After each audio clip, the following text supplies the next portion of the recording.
Muy buenas. Para cualquiera que aspire a entrar en la Guardia Civil, hay un texto que es básicamente la brújula legal de todo, el Código Civil. Pero ojo, antes de meternos en faena con sus cientos de artículos, hay que dominar el principio, lo que es el verdadero manual de instrucciones de todo nuestro sistema legal. Hoy vamos a destripar el título preliminar, esos primeros 16 artículos que son la base sobre la que se apoya todo lo demás. Vamos al lío. A ver, no pensemos en estos artículos como si fueran leyes sueltas. No, esto es el plano maestro de un edificio enorme. Nos dicen de dónde salen las leyes, cómo hay que interpretarlas y, lo más importante, cómo se aplican en la calle, en el día a día. Es el cimiento de todo el derecho civil y, por tanto, de una parte gigantesca de nuestro ordenamiento. Entender esto es entender el porqué de cada intervención que se hace. Para que esto quede súper claro, lo hemos organizado en 5 bloques. Primero, ¿de dónde viene todo? Las fuentes del derecho. Después, cómo se aplican estas normas en la práctica. Luego veremos qué poder real tienen y cuáles son sus límites. Nos meteremos también en qué pasa cuando hay gente o cosas de otros países de por medio y para rematar esa peculiaridad tan nuestra de los diferentes regímenes civiles que hay en España. ¡Vamos a por ello! Empezamos por lo básico, por el principio de todo. ¿De dónde salen las normas? Pues bien, el capítulo primero nos da un mapa clarísimo, con una jerarquía que cualquier agente tiene que llevar grabada a fuego. El artículo 1 es que no puedes ser más directo. Arriba del todo, en la cima, está la ley, la norma escrita, la que se publica en el BOE. Solo, y digo solo, si no hay una ley que aplica al caso, entonces bajamos un escalón y miramos la costumbre. Y ya como ultimísimo recurso, si no hay ni ley ni costumbre, nos quedan los principios generales del derecho. Es como una cascada. El agua siempre baja por ese orden. No hay atajos. Y aquí es donde la teoría se vuelve real. Imaginaos a un agente en una zona rural. Tiene que mediar entre dos agricultores que se están peleando por el uso de una acequia. Si no hay una ley específica sobre esa acequia en concreto, pero resulta que hay una costumbre local, respetada por todos desde hace generaciones, sobre cómo se reparte el agua, pues esa costumbre tiene fuerza de ley. El agente tendrá que tenerla muy en cuenta, porque en ese sitio y para ese caso, esa es la norma. El artículo 2 es, fundamental en el día a día de un guardia civil. Si hoy sale en el BOE una nueva ley de tráfico, ¿se puede empezar a multar con ella mañana mismo? Pues la respuesta es un no rotundo. Salvo que la propia ley diga lo contrario, siempre hay un periodo de cortesía de 20 días, la famosa vacatio legis, para que todo el mundo se entere. Y ojo, que este artículo también nos dice otra cosa clave. Las leyes solo se quitan con otras leyes y por norma general no son retroactivas, no se pueden aplicar a hechos pasados. Vale, ya sabemos de dónde salen las leyes, pero de poco sirve tener una caja de herramientas si no sabemos usarla, ¿verdad? Pues este capítulo es justo eso, el manual de instrucciones para poder interpretar y aplicar cualquier norma como un auténtico profesional. El artículo 3 nos da 5 claves para descifrar una ley, pero quedémonos con una, que es brutal, la realidad social. Pensemos en un agente que se topa con una vieja ordenanza de 1920 sobre el escándalo público.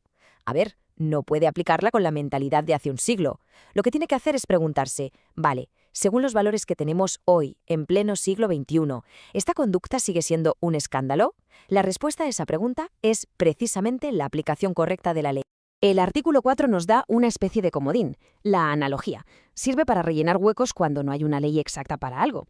Pero mucho cuidado, porque esto tiene una línea roja que un agente jamás de los jamases puede cruzar, el derecho penal. No se puede detener a alguien por robar datos de un ordenador aplicando por analogía el artículo que castiga robar una cartera. Para eso hace falta una ley que hable específicamente de ciberdelitos. En lo penal, la analogía está prohibidísima. Pasamos al artículo 5. Esto es pura logística legal, pero de esa que, si la controlas, te evita un montón de problemas. Si la Guardia Civil le notifica a una persona un lunes que tiene 15 días para presentar un documento, el contador no empieza a correr el lunes, empieza el martes. Y aquí viene la pequeña trampa. A diferencia de los plazos de los juzgados, en los plazos civiles del Código se cuentan todos los días. Sábados, domingos, festivos, da igual. El día 15, caiga cuando caiga, es el último. Bien, ahora vamos a ver qué potencia tienen las normas y qué escudos nos protegen de que se usen mal. Podemos pensar en estos artículos como las barandas de seguridad de todo el sistema legal. Esta frase es, la base de todo. El artículo 6.1 la deja grabada en piedra. Un conductor no se puede librar de una multa por exceso de velocidad diciendo, es que yo no sabía que aquí el límite era de 50. Para un agente de la autoridad, este principio es el pan de cada día. Desconocer la ley no te da un salvoconducto para saltártela. El artículo 6 tiene bastante miga, así que vamos a centrarnos en una de sus ideas clave, el fraude de ley. Imaginaos esto. Un agente investiga a una persona que crea una empresa fantasma en un paraíso fiscal. El objetivo real no es tener un negocio allí, sino usar esa empresa para comprarse una casa en España y así no pagar los impuestos que le tocarían. Técnicamente está usando una norma legal, que es crear una empresa, pero lo hace para conseguir un fin ilegal, que es evadir impuestos. Pues eso, amigos, es un fraude de ley de manual. El artículo 7 nos da un toque de atención. Los derechos no son armas para hacer lo que nos dé la gana. Y nos habla del abuso del derecho. Un ejemplo que se ve clarísimo. Llaman a la Guardia Civil para mediar en una comunidad de vecinos. La Junta de Propietarios denuncia a uno solo por tener el aire acondicionado en la fachada.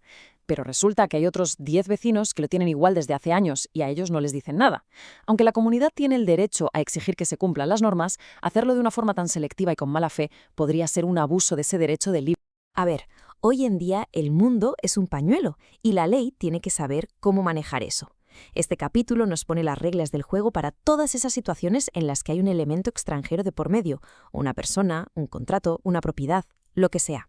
Este es un principio que un guardia civil tiene que tener meridianamente claro. El artículo 8 es territorialidad pura y dura. Da exactamente igual la nacionalidad de la persona. Si un turista comete un delito en España, se le aplica el Código Penal español. Punto. Y serán nuestras fuerzas y cuerpos de seguridad las que actúen. Aquí no hay discusión posible.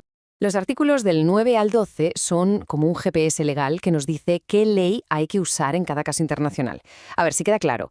El 9 va de la ley personal, es decir, temas como la capacidad para casarse se rigen por la ley de tu nacionalidad.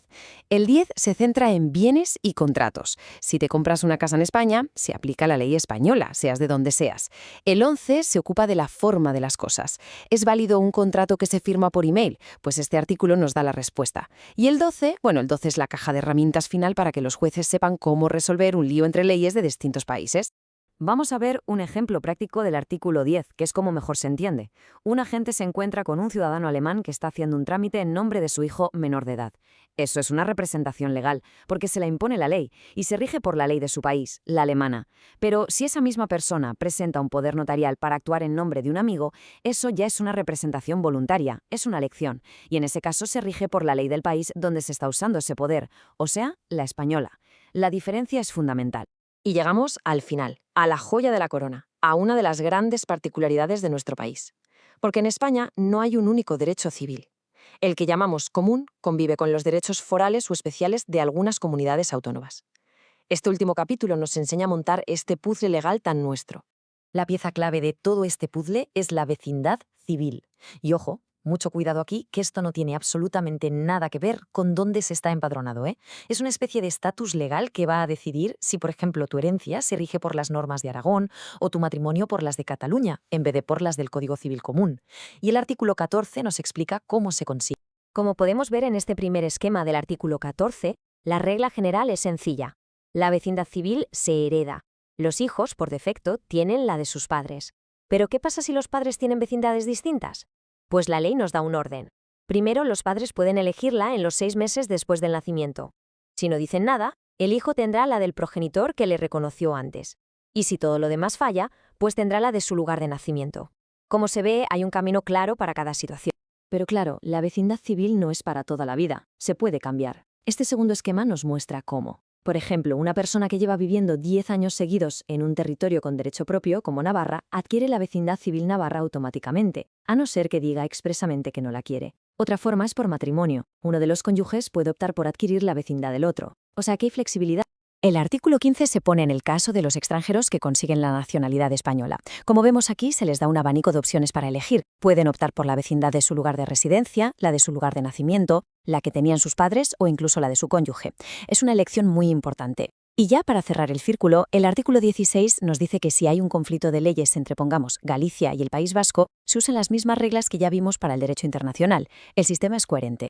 Como hemos visto, este título preliminar es muchísimo más que una introducción.